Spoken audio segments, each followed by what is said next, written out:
Hello guys, yes, this is Coco of Laking Davao and I'm very excited kasi dumating na naman ang ating another perfume unboxing. So this is your Kokoy, ang inyong Bisayang perfume and mag-unbox tayo. Let's go! Okay guys, so right now, syempre, kailangan na natin unbox kasi merong mga warranty kasi. So dapat bilisan na natin pag-unbox. So yun.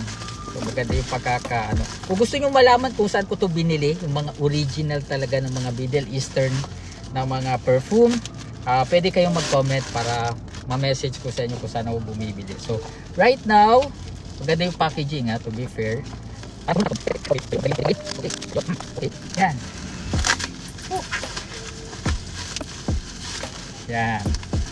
So ang ating i-unbox ngayon is walang iba kundi ang Lattafa Khamra Kawa.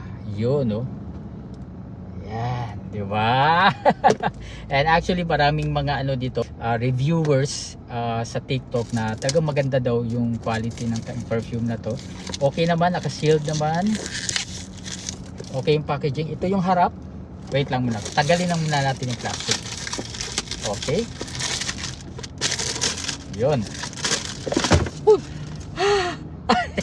Charot. Medyo hindi tayo na na briefingan. So ani ang iyang atubangan. Okay? Mao ni ang iyang side which is yun.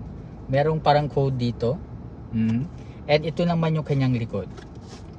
So yun. So basically guys, ang pagbukas nito is pag ganyan. Walang ganyan-ganyan. So, kasi kanina muntik nang nahulog, no? O yun. See? Yan, no? So i-check na natin. Tingnan na natin. Wala nang intro. Oh, wow. Ayun, oh. Di ba? So, ayun, oh. Parang tabigi. Okay, so this is to be fair, yung kanyang guys, yung kanyang presentation. Maganda siya, no? Pero talagang pang classy, pang modern, pero pang executive, yung parang pang CEO o ganyan yung klase ng kanyang very simple, minimalistic lang pero classy.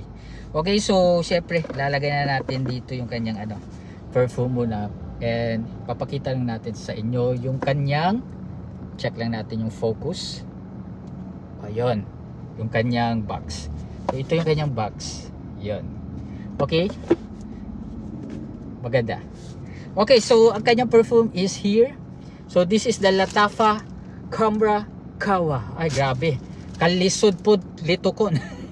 ang iyahang paralan. Pero definitely this is a must try kung nagka-collect ka og perfume, no. So mao di siya ang murag second version sa Lattafa Khamra.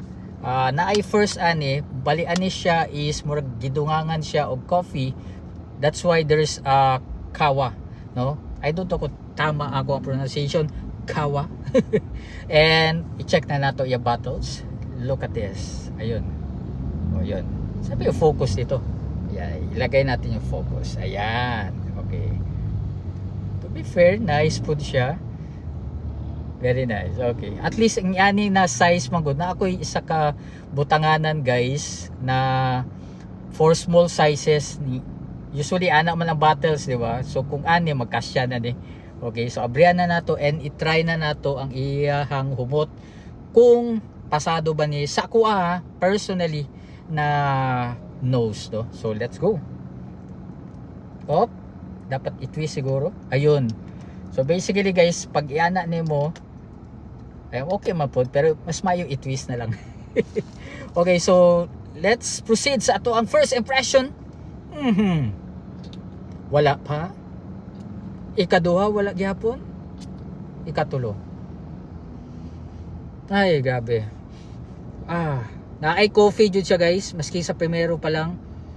Pero maamoy jud mo ang cinnamon. Okay, cinnamon coffee akong na first na naamoy. To be fair, pang lalaki jud Yan na amoy pero i-try na to sa atuang skin. Okay? Check na to kung pareha ba og ang iyang amoy pag sa air ug sa wrist na to.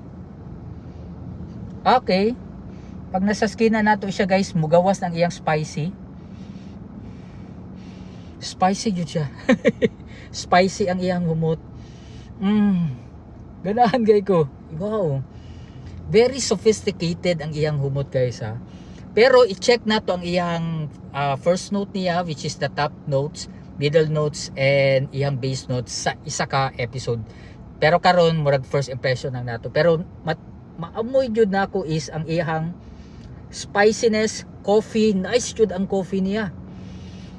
Ay grabe. Ang cinnamon murag nag-minimize gamay, then the coffee is medyo nag-dominate no. To be fair, humot siya, no? Naa siya something na amoy na medyo dili siya typical. And ani ang klase na latafa. Usually ang mga latafa, na ako yung mga latafa po guys that it's a little bit sweet, over sweet, no? So maunis siya, dili siya, wala siya guys sweet, no? Actually ang sweet lang na ako maamoy is ang iyahang coffee. Pero basically pang lalaki siya in a sense that this is intended jud for halimbawa mga executive, yung mga na murag ano ba, na murag ganig busy sa buhay. Mga busy-busyhan. Oh, ayan na. Sa party, kung sa party pwede po, pero not really sa party guys. It's more of office. If you are nasa meeting, yung ani ang iyang amoy, very professional, do. So mao jud na ako ang first impression. Ganahan ko siya kay ang iyang spiciness dili siya halang ayo na iso gani gayo. Ang iyang spiciness is naga-complement lang siya sa coffee. Nice kayong combination sa cinnamon, spicy ug sa coffee. Wow. Very good quality ang iyang ang iyang humot guys. And ang sa iyang cup, wala na ko'y maamoy. So, yeah, I really like it. Very nice first impression. Once magod the first impression, ganahan nako. It only means na syempre dili na ko maglisod ug adjust, no? So this one, I really love this perfume from Latafa. This is the Latafa Cambra Kawa. First impression, approve kaayo. And the next video guys, i-check naman nato ang iyahang performance, longevity niya, syempre i-check nato. And the third would be yung iyahang mga notes. So yes, abangan na ninyo ang ato ang vlog regarding this Latafa Cambra Kawa. So thank you so much guys. So this is Kokoy, ang inyuhang Bisayang Perfuma. Yeah, salamat. Op. Ayun no.